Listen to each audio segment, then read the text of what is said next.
And the kind of the way that it came to me with I love watching sci-fi and all that kind of stuff. So I kind of see it this way, that God has a secretly encoded message that he is embedded within you.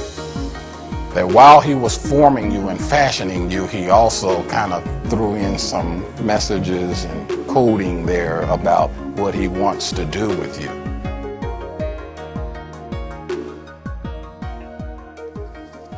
I believe that there's a difference between fantasies and a dream. Millions of people are chasing fantasies, but you are actually pursuing a dream.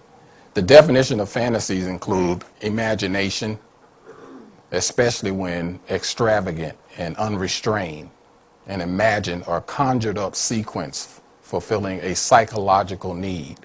In other words, kind of playing out a whole scenario in your head that fulfills a psychological need to be affirmed, to be confirmed, to feel needed, to feel special, a daydream. Fantasies are images and vain, worthless pursuits based upon personal wishes or even demonically inspired desires. It's incredible.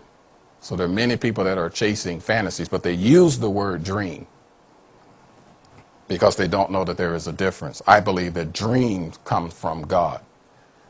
That's why I started off talking about the story of Joseph. Dream comes from God. God says, here is what's from me for your life. Fantasy comes up out of our own imagination. You know, you can just be watching something on television. I use television as an example because for most of us growing up in America, that's one of our first places of influence. You'll see something on television and you'll say, I want to be that. I want to do that. How many of us were asked when you were 2, 3, 4, 5 years old, what do you want to be when you grow up? What do you want to be when you grow up? It's funny because they're already trying to pressure kids and direct their lives pre-kindergarten to determine.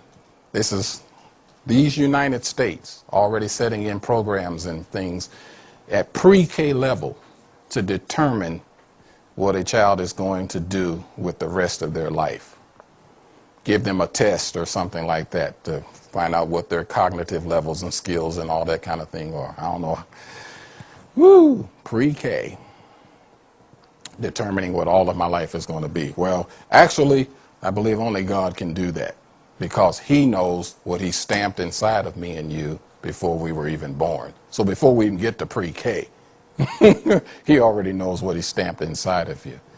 There are some people that I believe they may fail some of these tests in the world, and someone may set their child on a path that was nowhere near what God had determined because God knows what he encoded in that child in spite of however they may perform on some aptitude test that's determining their direction and their purpose. I remember being back in the 4th grade and my teachers having meetings with my mom, calling them in because they felt like I was mentally retarded. And actually, I was just bored.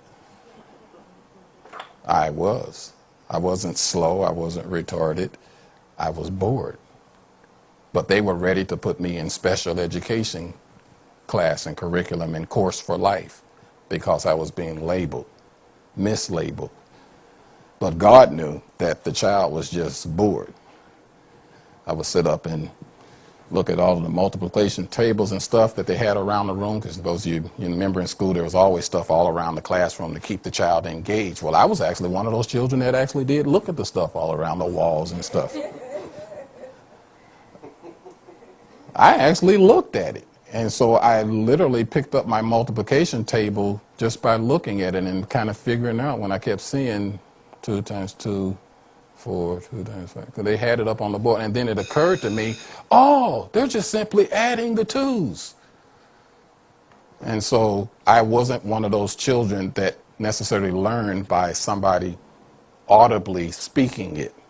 I was one of those ones who needed to be engaged in it personally. If I could engage personally, I could get it. But someone telling me, it didn't register. And in the world that I was in at that time, then this child is slow because he doesn't get it when I tell him. And there are many people that get misdiagnosed like that. Many, many people. Why am I saying this to you? Because that may have been your life. somebody mislabeled you, not just a school teacher, may have been a mom or dad, husband or wife, siblings. All of us get mislabeled because they don't know what's been encoded inside of you. They don't know.